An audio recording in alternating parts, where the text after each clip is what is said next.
Вот у нас конец октября. Сдается угловая печь-камин с хлебокамерой. Вот первая топочка. Сейчас мы вот наблюдаем, вот здесь у нас раз прочесная, снизу два прочесная. Здесь у нас хлебокамера. Вот только затопил. Вот так выглядит хлебокамера. Дыма нету, как мы видим. Здесь у нас гарантийная табличка. Здесь у нас тоже прочесные. Как видим, швы все идеально ровные. Со всех кирпичей снята фаска.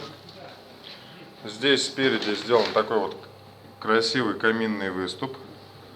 Над дверьми у нас везде сделано арочками, то есть кирпичи держат сами себя.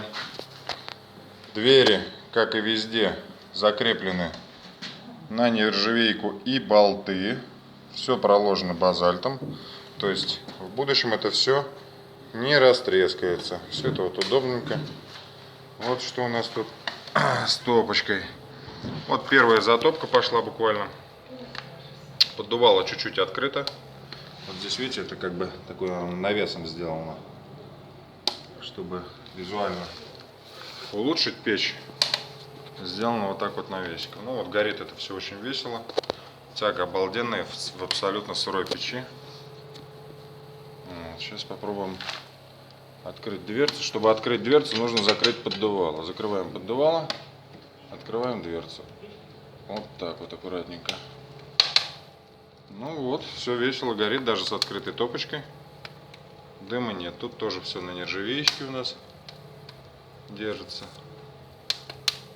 Дым поступает туда, куда надо, в дом не летит. Ну, в общем-то, вот так вот. Заказывайте, мой мастер печь. И тверские мастера сделают вам в любой центральной части России очень хорошего качества и недорогую печь. Так, не забываем порядкать поддувальца. Вот раз. Сразу весело начинает гореть у нас. Это вот буквально первая протопка. Всего вам доброго. Ставьте лайки, кому понравилось. И заказывайте.